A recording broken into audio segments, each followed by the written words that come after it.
ஆண்டவரும் இரட்சகருமாயிருக்கிற இயேசு கிறிஸ்துவின் நாமத்தினாலே இதை பார்த்து கொண்டிருக்கிற ஒவ்வொரு தெய்வ பிள்ளைகளையும் நான் வாழ்த்துகிறேன், வரவேற்கிறேன்.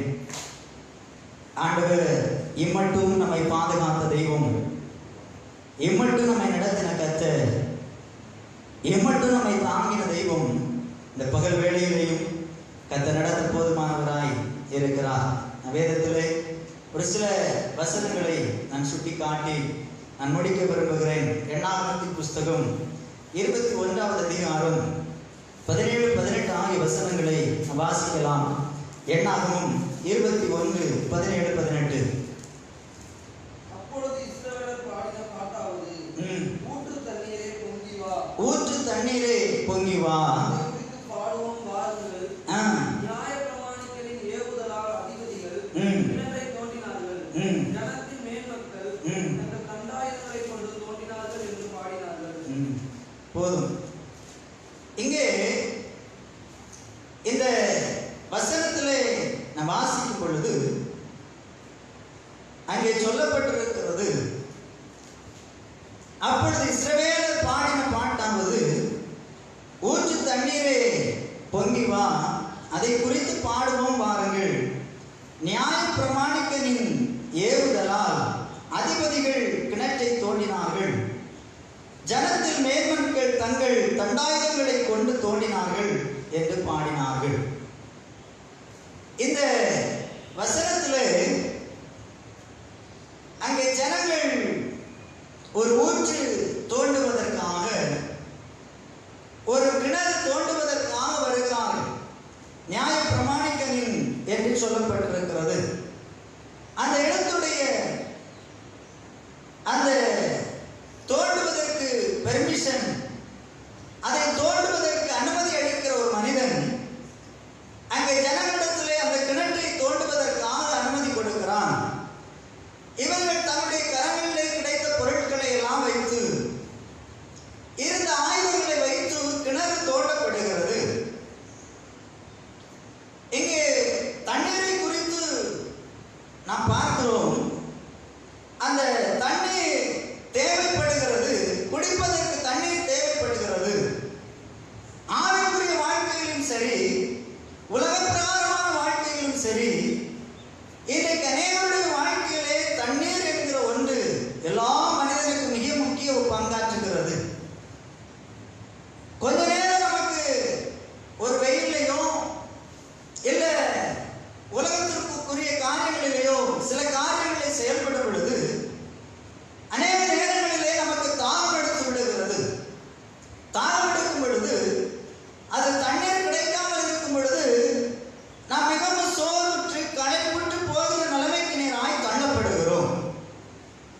அதே போல ஆவிக்குரிய வாழ்க்கையிலையும் நம்முடைய வாழ்க்கையில் ஆவிக்குரிய ஜீவியம், ஆவிக்குரிய தன்மைகள் நம்முடைய வாழ்க்கையிலே அது மங்கி போகும் பொழுது, அதே போல நம்முடைய வாழ்க்கையில் ஒரு சோர்வு, ஒரு களைப்பு நம்முடைய வாழ்க்கையில வந்து நம்முடைய ஆவிக்குரிய நிலைமைகளையே மடங்கடிக்க பண்ணிவிடுகிறது.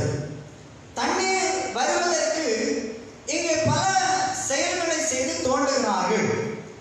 வேதம் சொல்லுகிறது, தண்ணீர் வேண்டுமானால் நாம் தோண்ட வேண்டும் என்று சொல்லி கற்றுக் கொடுக்கிறது. இப்ப தண்ணீர் தோண்டப்படும் பொழுது, தண்ணீர் கிடைப்பதற்கு நாம் தோண்டப்படும் பொழுது அங்கே பலவிதமான போராட்டங்கள், பலவிதமான சூழ்நிலைகள், பலவிதமான எதிர்ப்புகள், பலவிதமான நெருக்கங்கள்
அல்லேலூயா.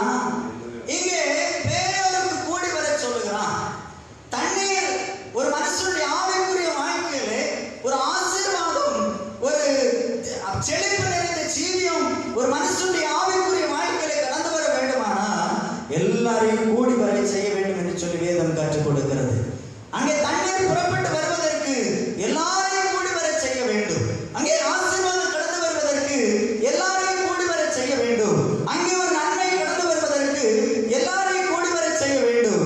அங்கே ஒரு மேன்மை கடந்து வருவதற்கு எல்லாரையும் கூடி வர செய்ய வேண்டும். அங்கே மோசேயிடத்தில் ஆண்டவர் சொல்லும் பொழுது நீ பேயோருக்கு எல்லாரையும் கூடி வர செய்து. அருமையான தேவஜனமே, ஆண்டவருடைய சமூகத்திலே இன்றைக்கு ஆவிக்குரிய வாழ்க்கை இன்றைக்கு உலக பிரகாரமான இடத்திற்கு நேராய் கடந்து போகிறது. இன்றைக்கு ஆவிக்குரிய வாழ்க்கை உலகத்தை ஒட்டி கடந்து போகிறது. இன்றைக்கு ஆவிக்குரிய வாழ்க்கை உலகத்தை சார்ந்து கடந்து போகிறது. இன்றைக்கு ஆவிக்குரிய வாழ்க்கை உலகத்தோடு ஒத்த வேஷத்தை அனுபவிக்கிற விதத்திலே கடந்து போகிறது. இன்றைக்கு ஆவிக்குரிய வாழ்க்கை உலகத்துக்கு நமக்கும் ஒரு ஒத்த வேஷத்தை போல, ஒரு வெள்ளையடிக்கப்பட்ட கல்லறை போல இன்றைக்கு தன்னுடைய வாழ்க்கை கெடுத்துக் கொண்டு ஓடிக்கொண்டிருக்கிறார்கள். இன்னும் ஆழமாய் சொல்லுவேனானால் இந்த உலகத்திலே கள்ள உபதேசங்களுக்கும் துர்பதேசங்களுக்கும் இன்றைக்கு வீணான உபதேசங்களுக்கும் தன்னுடைய செவியை சாய்த்து இன்றைக்கு அநேக விசுவாசிகள் விழுந்து போகிற நிலைமைக்கு நேராய் தள்ளப்பட்டு கொண்டிருக்கிறார்கள். இன்றைக்கு ஓரிகளும் நரிகளும் இன்றைக்கு பிசாசுடைய கூட்டங்களும் உலகத்திலே பெருகிக் கொண்டிருக்கிறது. அப்படிப்பட்ட சூழ்நிலையிலே, அப்படிப்பட்ட நிலைமையிலே ஆண்டவருடைய சமூகத்திலே ஆண்டவர் நம்மை பார்த்து சொல்லுகிற காரியம் என்னன்னா, எல்லா ஜனங்களையும் நாம் கூடி வர செய்து ஓட்டத்திலே கூடி வர செய்து நாம் தோண்டும் பொழுது அங்கே ஒரு ஆசீர்வாதம் கடந்து வருகிறது. அங்கே ஒரு நன்மை கடந்து வருகிறது. இன்றைக்கு அநேக மனிதர்கள் பல விதங்களிலே பல விதமான சூழ்நிலைக்கு நேராய் தள்ளப்படுகிறார்கள். இன்றைக்கு பல மனிதர்கள் இன்றைக்கு போதிக்கிற போதனை என்ன? நாம் இருக்கிற இடத்திலே நாம் ஆண்டவரை ஆராதித்தால் போதும், நாம் இருக்கிற இடத்திலே நாம் ஆண்டவரை சேவித்தால் போதும்.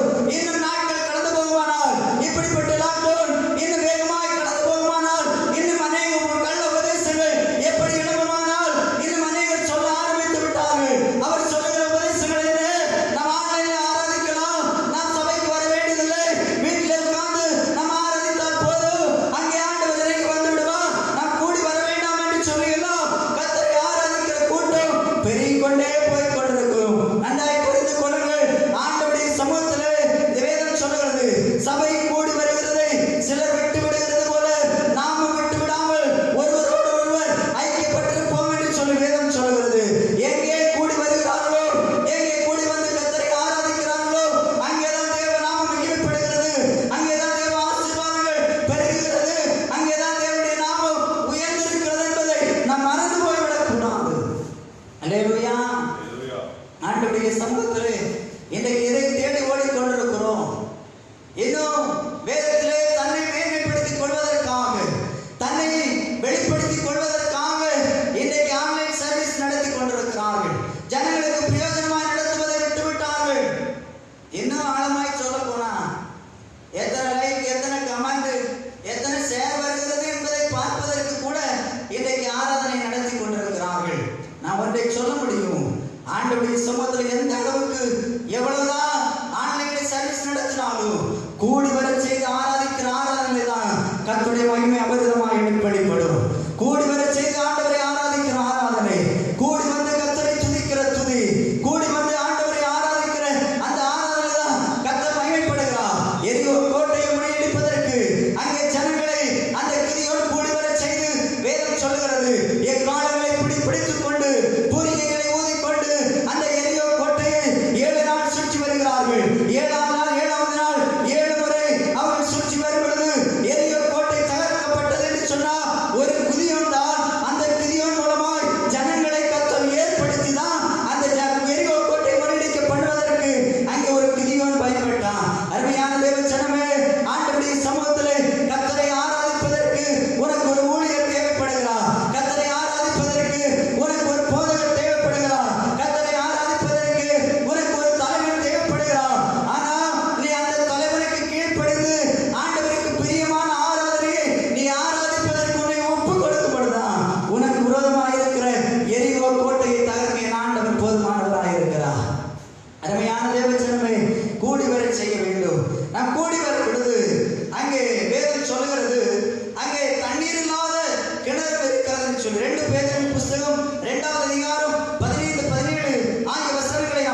பொழுது 2 பேதுரு 2:15-17 ஆகிய வசனங்களை வாசிக்கலாம் வேகமாய்.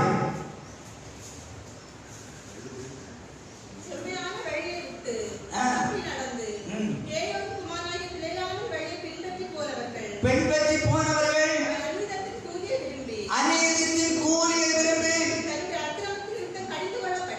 தன்னுடைய அக்கிரமத்திற்கு கடிந்து கொள்ளப்பட்டார். 17ஆவது வசனம், இவர்கள் தண்ணீர் இல்லாத கிணறுகளும் சுழல் காற்றினால் அடியுண்டோகிற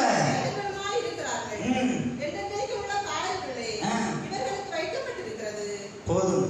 இங்கே அந்த 15-17 ஆகிய வசனங்களை வாசிக்கும் பொழுது அந்த பேயோரின் குமாரர்கள் அந்த யார் என்று சொன்னா பிழையாம் என்று சொல்லி வேதம் சொல்லுகிறது. யார் தண்ணீர் இல்லாத கிணறு என்று பார்க்கும் பொழுது பிழையாம் தண்ணீர் இல்லாத கிணறாய் இருக்கிறான்.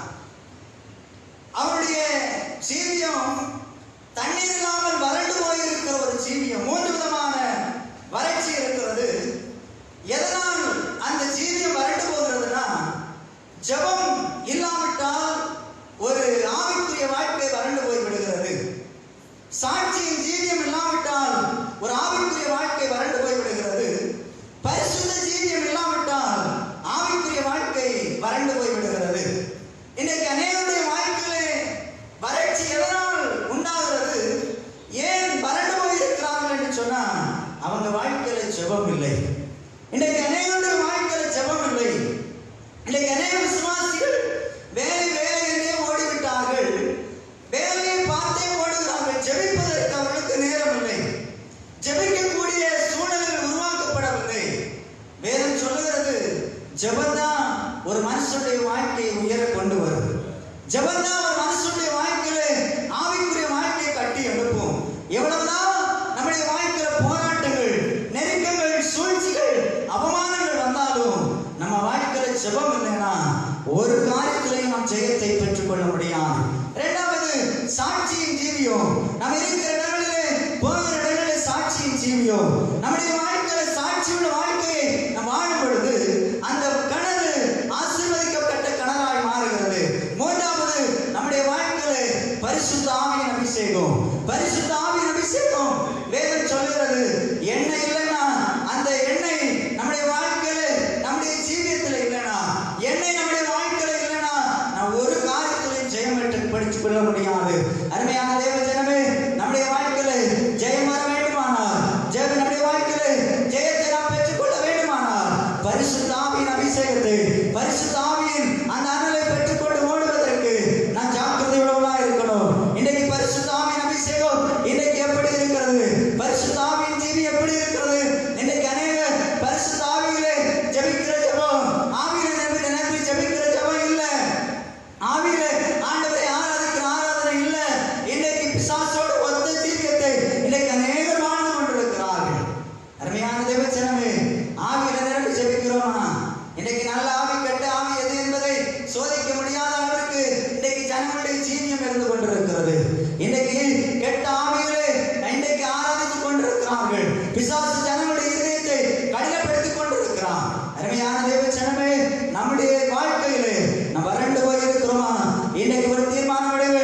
ஆண்டவரே, நான் ஜெபத்தை கூட்ட வேண்டும். ஆண்டவரே, சாட்சி ஜீவியத்தை செய்யணும். பரிசுத்த ஆவியின் அபிஷேகத்திலே நாம் உம்மை ஆராதிப்பதற்கு எனக்கு உதவி செய்யும் என்று சொல்லி நம்மை அர்ப்பணிப்போமானால் நிச்சயமாகவே நம்முடைய வறண்டு போயிருக்கிற ஜீவியம் ஆசீர்வாதமாய் மாறும். 2வது நம்முடைய வாழ்க்கையில கலங்கின கிணறை குறித்து வேதம் நமக்கு கற்றுக் கொடுக்கிறது. எரேமியாவின் புஸ்தகம் 2வது அதிகாரம் 13வது வசனத்தை வாசிக்கப்படுது. வாசிக்க எரேமியா 2:13.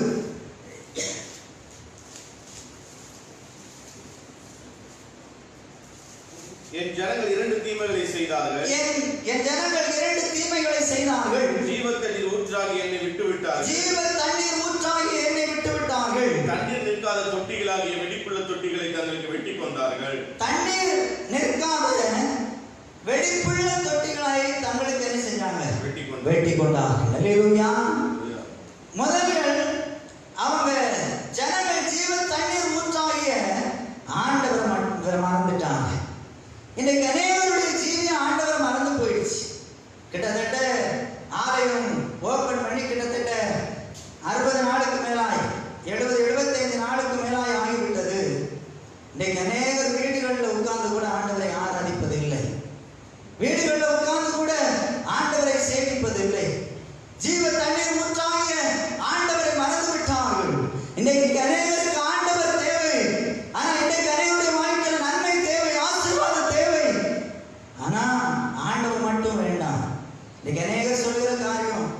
பாஸ்டர் எனக்காக ஜெபம் பண்ணுங்க, என் வாழ்க்கையில பலவீனம் இருக்கிறது, ஆனா ஆலயத்துக்கு மட்டும் நான் வரமாட்டேன், நீங்க மட்டும் எனக்காக ஜெபம் பண்ணுங்க.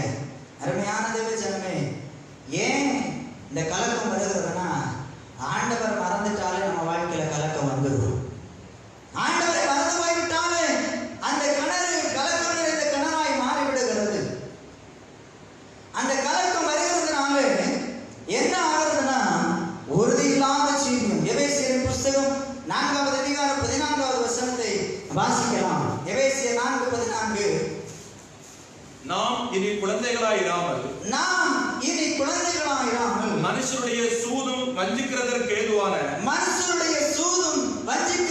ஏதுவான தந்திரமும் உள்ள போதகமாகிய பலவித காட்சிகளினாலே அலைகளைப் போல அடிபட்டு அலைகிறவர்களாயிராமல் அன்புடன் சத்தியத்தை கைக்கொண்டு தலையாகிய கிறிஸ்துவுக்குள் எல்லாவற்றிலேயும் நாம் வளர்கிறவர்களாயிருக்கும்படியாக அப்படி செய்தார். இங்கே ஜனங்களுக்கு சூதும் வஞ்சிக்கிறதற்கு ஏதுவான தந்திரமுள்ள போதகங்கள் பெருகிடுச்சு. பல விதங்களிலே பெருகிவிட்டது, பல விதங்களிலே இன்னைக்கு பெருகிவிட்டது. அருமையான தேவ ஜனமே, ஆண்டவருடைய சமூகத்திலே பலவித காட்சிகளினாலே அடிபட்டு அலைகிறதைப் போல வேதம் சொல்லுகிறது, தன் கூட்டை விட்டு அலைகிற குருவி எப்படி இருக்கிறதோ அப்படியே தன் ஸ்தானத்தை விட்டு அலைகிற மனுஷன் இருப்பான். அருமையான தேவ ஜனமே, ஆண்டவருடைய சமூகத்தில் ஏன் கலக்கம் வருகிறது, ஏன் உறுதியில்லாத ஜீவியம் நம்முடைய வாழ்க்கையில கடந்து வருகிறதுனா, இன்னைக்கு நம்முடைய வாழ்க்கையில ஆண்டவருடைய சமூகத்திலே அந்த ஜீவ தண்ணீர் ஊற்றாகிய அந்த ஆண்டவரை மறந்து போனதுனாலே, அந்த ஆண்டவரை விட்டு விட்டதுனாலே, அந்த ஆண்டவரை விட்டு வழிவிலகி போனதுனாலே ஒரு உறுதி இல்லாத வாழ்க்கையை நாம் வாழ்ந்து கொண்டிருக்கிறோம். ஒரு கலக்கம் நிறைந்த வாழ்க்கை வாழ்ந்து கொண்டிருக்கிறோம். வாழ்க்கையில பிரச்சனை வரும் பொழுது, போராட்டம் வரும் பொழுது, நிந்தைகள் வரும் பொழுது, அவமானங்கள் வரும் பொழுது, நம்முடைய வாழ்க்கையில கஷ்டங்கள் வரும் பொழுது, இவையெல்லாம் நம்முடைய வாழ்க்கையில வரும் பொழுது நம்ம நினைக்கிறோம், ஆண்டவரே ஏன் எனக்கு என்னுடைய வாழ்க்கையில மட்டும் கஷ்டம், ஏன் என் வாழ்க்கையில பிரச்சனை, ஏன் என் வாழ்க்கையில நிந்தை, ஏன் என் வாழ்க்கையில ஒரு அவமானம். நான் ஆண்டவருடைய சமூகத்துல நான் பல நாட்கள் நான் ஆண்டவருடைய சமூகத்தில் ஜெபிக்கிறேன், உபவாசம் இருக்கிறேன், ஒண்ணுமே மாறவில்லையே. மாற வேண்டிய காரியத்துல மாறலன்னா நம்முடைய வாழ்க்கையில கலக்கம் வருவது உண்மை. நம்முடைய வாழ்க்கையில கலக்கம் வருகிறது உண்மை. நம்முடைய கலங்கின கிணறை போல மாறி விடுவோம். அந்த கலக்கம் எதனாலலாம் வருகிறதுனா அவிசுவாசத்தினால வருகிறது, உலக கவலையினால் வருகிறது, அக்கிரமம் செய்வதனால வருகிறது. என்னும் வேதம் சொல்லுகிறது, நம் முத்தரிக்கப்பட்ட கிணறாய் நாம் இருக்க வேண்டும் என்று சொல்லி வேதம் கற்றுக் கொடுக்கிறது. அருமையான தேவ ஜனமே, அவிசுவாசம் என்று சொல்லப்படுது 2 தீமோத்தேயு 3:11 சொல்லப்பட்டிருக்கிறது. அவிசுவாசத்தினாலே நம்முடைய வாழ்க்கை, நம்முடைய ஜீவியம் அழிந்து போய்விடுகிறது. வாசிங்க 2 தீமோத்தேயு 3:11. அந்தியோகியா, இக்கோனியா, லீஸ்திரா என்னும் பட்டணங்களில் எனக்கு உண்டான துன்பங்களையும் பாடுகளையும் நன்றாய் அறிந்திருக்கிறாய். எவ்வளவோ துன்பங்களை சகித்தேன்.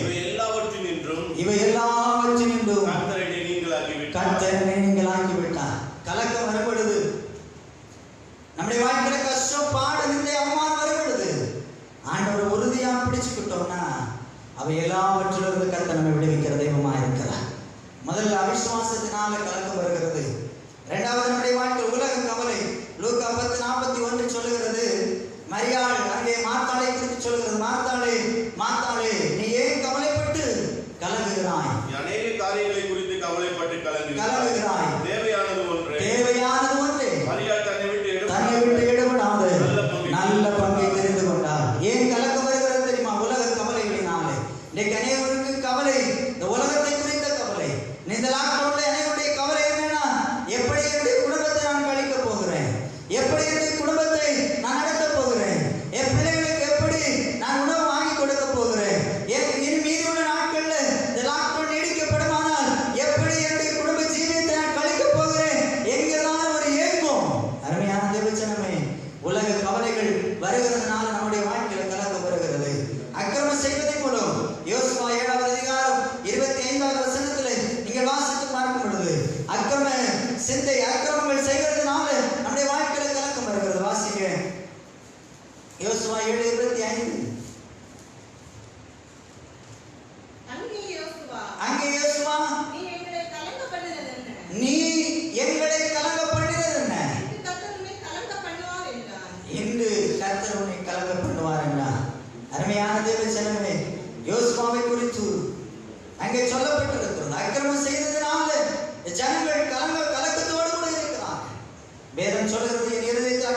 செய்து கொண்டிருந்தேன். ஆனால் ஆண்டவர் எனக்கு செவி கொடா. அருமையான தேவச்சனமே, அக்கிரமம் நம்முடைய வாழ்க்கையில பெருகுனா ஆண்டவர் நம்மை விட்டு கடந்து போய் விடுவா. கடைசியா உன்னத பாட்டு 4:12 வாசிக்கும் பொழுது முத்தரிக்கப்பட்ட கணராய் நாம் இருக்க வேண்டும் என்று சொல்லி கர்த்தர் விரும்புகிறார். உன்னத பாட்டு 4:12 வாசிங்க. என் சகோதரியே, என் மணவாளியே, நீ அடைக்கப்பட்ட தோட்டமும் மறைவு கட்டப்பட்ட நீரூற்றும் முத்தரிக்கப்பட்ட கிணறுமாய் இருக்கிறாய். நாம் எப்படி இருக்கணும்னா, நாம் முத்தரிக்கப்பட்ட கிணறாய் இருக்கணும். அருமையான தேவச்சனமே, ஆண்டவர் நம்மை அழைத்து வேறு பிரித்து நம்முடைய வாழ்க்கையை ஆண்டவருக்காய் வாழ வேண்டும் என்று சொல்லி தேர்ந்தெடுத்த தெய்வம்.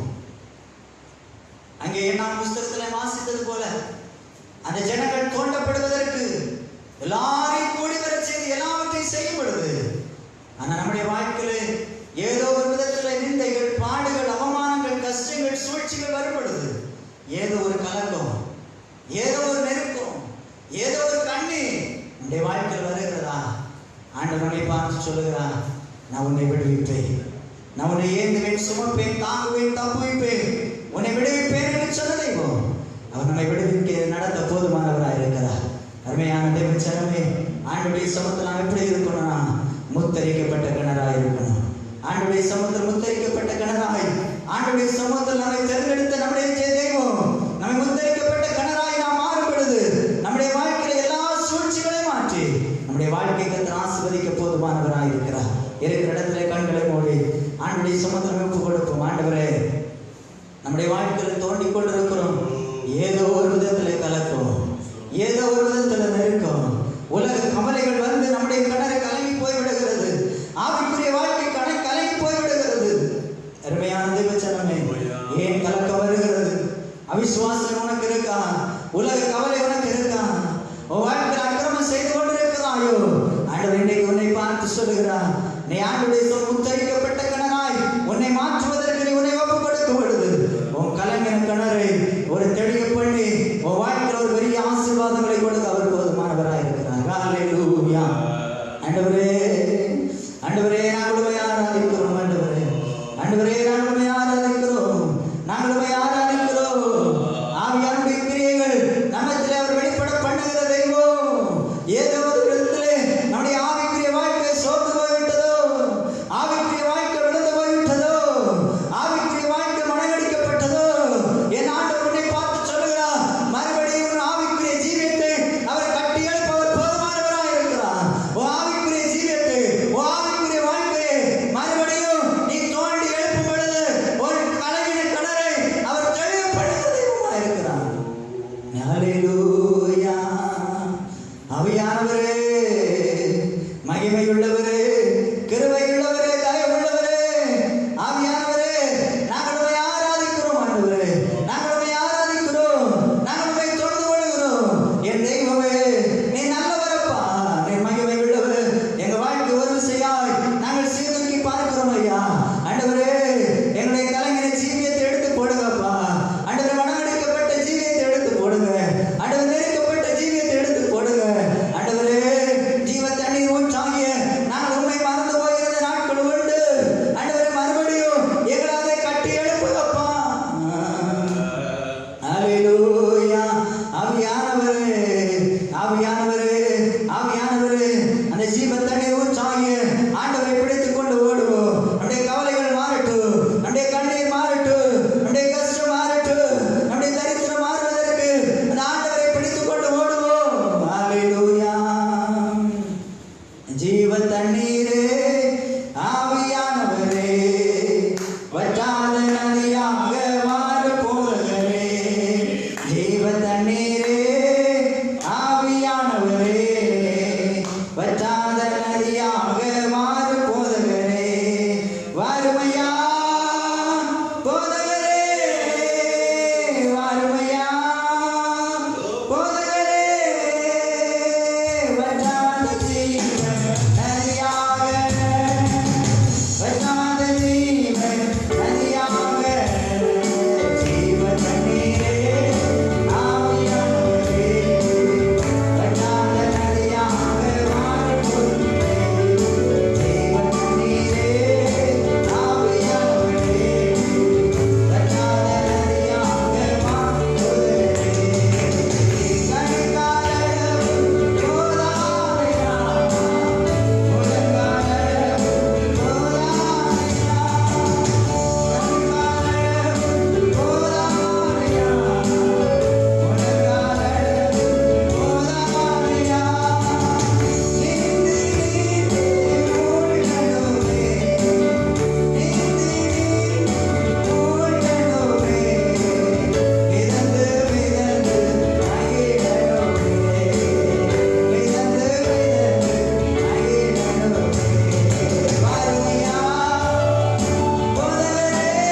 நிச்சயமாய் பெரிய காரியங்களை செய்ய அவர் போதுமானவராயிருக்கிறார்.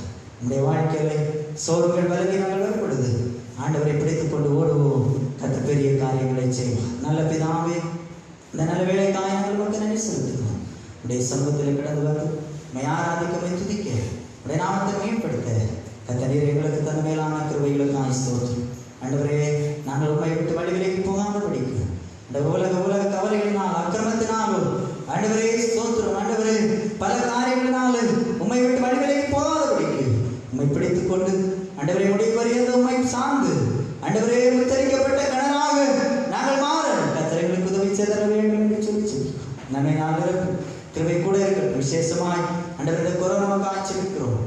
தேசமெங்கிலும் ஆண்டவரே பரவி இருக்கிற அந்த கொள்ளை நோய் ஆண்டவரே ஸ்தோத்திரம் சீக்கிரத்தில் மாற கர்த்தர் உதவி செய்வீராக. ஆண்டவரே ஸ்தோத்திரம், என்ன திட்டத்தை அதை கொண்டு வைத்திருக்கிறீரோ அதை மாற்ற கர்த்தர் நிறைவேற்றும். நன்மை நாள் நிரப்பும் கிருபை கூட நடத்தட்டும். ஆசீர்வதியும் இயேசுவின் நாமத்தில் ஜெபிக்கிறோம் நல்ல பிதாவே, ஆமென். என் ஆத்துமாவே கர்த்தரை ஸ்தோத்திரி, என் முழுவதும் பரிசுத்த நாமத்தை ஸ்தோத்திரி. என் ஆத்துமாவே கர்த்தரை ஸ்தோத்திரி, அவர் செய்த சகல உபகாரங்களை மறவாதே. ஆமென். நம்முடைய கர்த்தராகிய இயேசு கிறிஸ்துவின் கிருபையும் பிதாவாகிய தேவனுடைய அன்பும் பரிசுத்த ஆவியானவருடைய அன்பின் பாதுகாவலும் இனிமேல் சதா காலங்களிலும் நம்மளோட கூட தங்கி இருப்பதாக. ஆமென், ஆமென்.